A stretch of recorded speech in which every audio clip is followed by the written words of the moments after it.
দিব্যশ্রী চ্যানেলে আপনাদের সকলকে স্বাগত। স্বামী শারদেশানন্দজির লেখা শ্রী শ্রী মায়ের স্মৃতিকথা থেকে পাঠ। আজ পর্ব 23। জননীং শারদাং দেবীং রামকৃষ্ণং জগদ্গুরুং পাদপদ্মে তয় শ্রিত্বা প্রণমামি মুহুর্মুহু। অধ্যায় শ্রী শারদা, মা ও গুরু। দ্বিতীয় অধ্যায়। ধর্ম, অর্থ, কাম ও মোক্ষ চতুর্বর্গ বলিয়া প্রসিদ্ধ। আমাদের ছোটবেলা হইতেই শিক্ষা দেওয়া হয় চতুর্বর্গ লাভই মানুষের জীবনের উদ্দেশ্য।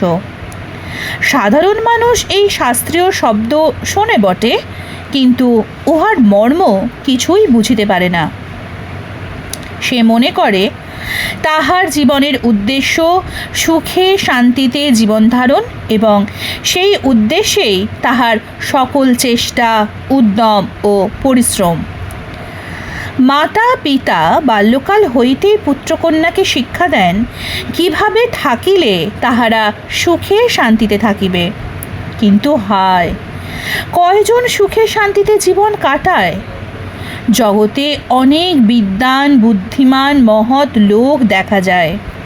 তাহারাও লোককে সুখ শান্তি লাভের জন্য নানা পন্থা নির্দেশ করেন, কিন্তু দুর্ভাগ্যবশত সাধারণ মানুষ তাহাদের উপদেশ 16 আনা কার্যে পরিণত করিতে অক্ষম হয়, আর সুখ শান্তিও পায় না।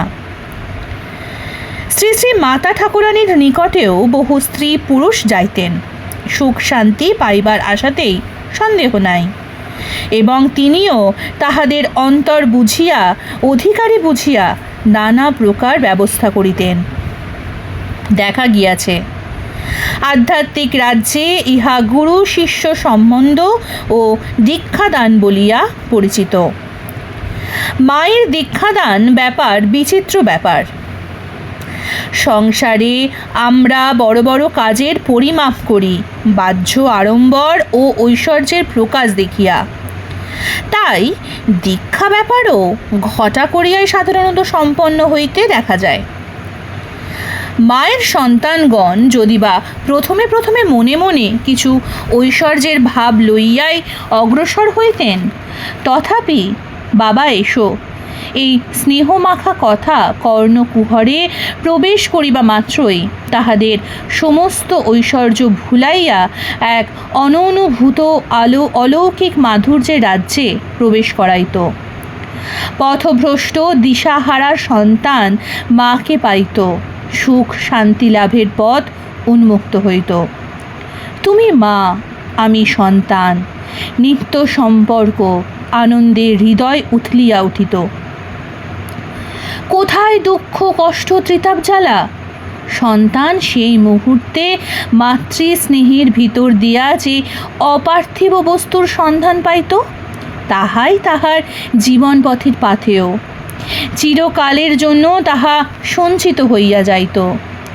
প্রারব্ধ কর্ম সংসার সমুদ্রে হাবুডুবু খাওয়াইতেছিল, প্রাণ চায় অবস্থা, স্মৃতি বিভ্রম আর আশা নাই। কিন্তু যে মুহূর্তে সেই সুমধুর স্নেহস্বর ভাসিয়া আসিত, বাবা এসো, তৎক্ষণাৎ প্রাণে বল আসিত, অভয় বাণী ঝঙ্কৃত হইত। ভয় কি? ওই যে মা হাত বাড়াইছেন, কোলে তুলিয়া লইবেন। মায়ের মাধুর্য কোনো মূর্তি, কোনো ব্যাপারে বাহ্যাড়ম্বর নাই। সন্তানকে খেলনা দেওয়া, নাওয়ানো, খাওয়ানো, পড়ানো মতোই দীক্ষা দেওয়া, তাই সরল সহজ ব্যাপার। মা শিখাইয়া দিলেন তাহার সন্তানকে ভগবানকে কি নামে ডাকিতে হইবে, কি রূপে ধ্যান করিতে হইবে, তিনি কে হন, তাহার সহিত কি সম্পর্ক, ইহাই দীক্ষা। মায়ের অদ্ভুত দীক্ষাদান প্রণালী যাহারা দেখিয়াছেন, তাহারাই আমাদের কথার মর্ম বিশেষভাবে হৃদয়ঙ্গম করিবেন।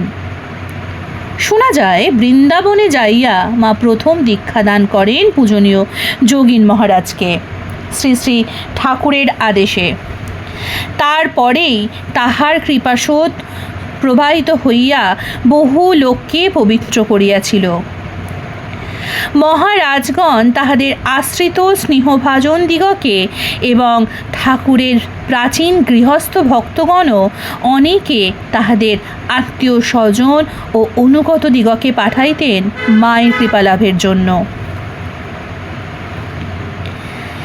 একে অন্যের নিকট শুনিয়া আবার দৈবযোগেও কেহ কেহ মায়ের কৃপা লাভ করিয়া ধন্য হইয়াছিলেন। আমরা মায়ের শেষ লীলায় প্রকটিত কয়েকটি ঘটনা উল্লেখ করিতেছি।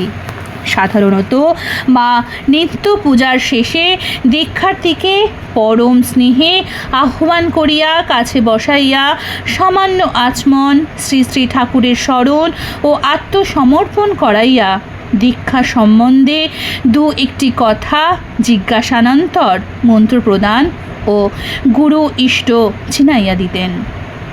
তারপরে দীক্ষার্থীর পূজা দক্ষিণাদি গ্রহণ করিয়া মা শুভাশিস প্রদান করিতেন। সমর্থ সন্তানগণ প্রাচীন ভক্তগণের উপদেশানুযায়ী মায়ের জন্য বস্ত্র, ফল, মিষ্টান্নাদিও যথাসাধ্য জোগাড় করিয়া আনিতেন। যাহার অন্তরের যেরূপ স্বাদ তিনি সেইরূপ খরচপত্রাদি করিতেন। ওই বিষয়ে মায়ের কোনো নির্দেশ থাকিত না এবং গরিব অসমর্থদিগকে বেশি খরচ করিতে নিষেধই করিতেন। এমনকি বিনা খরচেও দীক্ষা হইত। ভক্তি আত্মসমর্পণিত আসল পূজা ও দক্ষিণা। মায়ের জনৈক সন্তান শিক্ষক। তিনি তাহার একটি প্রিয় ছাত্রকে সঙ্গে লইয়া মাকে দর্শন করিতে আসিয়াছেন। ছাত্রটির বয়স বেশি নহে, কিশোর যৌবন দেখা দিয়াছে কি না দিয়াছে। স্বভাব চরিত্র ভালো, ভক্তিমান, সুশীল। মাস্টার মহাশয় খুব ভালোবাসেন, চেহারাও সুন্দর। মাকে দর্শন করিতে গিয়া সে মায়ের কৃপা প্রার্থী হইল। মা তাহাকে দেখিয়া সন্তুষ্টি লাভ করিয়াছিলেন। তাহার অভীষ্ট পূরণে অগ্রসর হইয়া দীক্ষা প্রদান করিলেন। ছেলেটির বয়স কম বলিয়াই হোক অথবা অন্য কোনো কারণ ছিল বলিয়াই হোক, মা তাহাকে দীক্ষান্তে সম্বোধন করিয়া বলিলেন, বাবা, তোমাকে নাম দিলাম, ভক্তি ভরে জপ করো, অধিকার হোক পরে বীজ পাবে। ভক্তিমান শিষ্য কিছুকাল পরে বীজ মন্ত্র লাভ করিয়াছিল। পরবর্তীকালে ক্রমশ ব্রহ্মচর্য সন্ন্যাস গ্রহণান্তর তিনি হিমালয়ে বাস ও সাধন ভজনে মানব জন্ম সার্থক করিয়া অন্তে মাতৃলোকে চিরপ্রস্থান করেন। জয়রামবাটি হইতে কয়েক ক্রোশ দূরের অধিবাসী একটি নিম্ন বংশোদ্ভব যুবক শ্রী শ্রী মায়ের মহিমার কথা জ্ঞাত হইয়া তাহার কৃপা লাভের জন্য আগ্রহান্বিত হয়েছিলেন। তখনকার সামাজিক বিচারে উচ্চ বর্ণের হিন্দুগণের নিকট তাহারা নিম্ন জাতি বলিয়া পরিচিত ও অস্পৃশ্য বিবেচিত হইলেও তাহাদের পরিবার সম্ভ্রান্ত, সম্মানিত ও ধনী এবং ওই অঞ্চলে খ্যাতিমান। যুবককে বিদ্বান, বুদ্ধিমান ও কর্মদক্ষ বলিয়া অনেকে জানে ও চিনে। তিনি মায়ের জনৈক সন্ন্যাসী সন্তানের সহিত পরিচিত ছিলেন। তাহার সাহায্যে নিজের আন্তরিক আকাঙ্ক্ষা মায়ের শ্রীচরণ সমীপে নিবেদন করিলেন। মা তাহার অন্তরের আকাঙ্ক্ষা ও ভক্তিভাবের কথা জানিয়া প্রীত হইলেন এবং তাহার মনোভিলাষও পূর্ণ করিবার ইচ্ছা ব্যক্ত করিলেন। কিন্তু জয়রামবাটি অঞ্চলের লোক এই সকল কথা জানিলে ভীষণ সামাজিক আন্দোলন ও হইচই হইবার সম্ভাবনা। আরও আশঙ্কার কথা যে এই দিকে তাহার পরিচিত, বিশেষত তাহাদের স্বজাতীয় লোকও রহিয়াছে। তাহারা শুনিবা মাত্র ছুটিয়া আসিবে, লোক জড়ো হইবে। এমতাবস্থায় কি করা যায়? একদিকে ভক্তের আকাঙ্ক্ষা পূরণ, অন্যদিকে সমাজের বিরুদ্ধাচরণ, ভীষণ সংকট। অনেক আলোচনার পর শ্রী শ্রী মায়ের অনুমতিক্রমে ব্যবস্থা হইল। তিনি রাত্রে আসিয়া অল্প দূরে কোথাও আত্মীয় বাড়িতে থাকিয়া ভোরবেলায় মায়ের বাড়িতে উপস্থিত হইবেন এবং তাহার আলাপী সাধুটি রাত্রে মায়ের বাড়িতেই অবস্থান করিবেন। ভোরবেলা তিনি আসিবা মাত্রই সাধুটি তাহাকে মায়ের পদপ্রান্তে উপস্থিত করিলে তৎক্ষণাৎ মা তাহাকে কৃপা করিবেন। তদনুসারে সব ব্যবস্থা ঠিক হইল এবং নির্দিষ্ট দিনে তিনি প্রভাতে আসিয়া উপস্থিত হইবা মাত্র মা তাহাকে কৃপা করিলেন। তাহার বহুদিনের আকাঙ্ক্ষা পূর্ণ ও জীবন সার্থক হইল। অপর কেহ কিছুই টের পাইল না, জানিল না। যাহারা দুই একজন টের পাইলেন তাহারা মায়ের অদ্ভুত লীলা সর্বদাই দেখেন, কাজে ইহা তাহাদের কাছে বিস্ময়ের বিষয় ছিল না।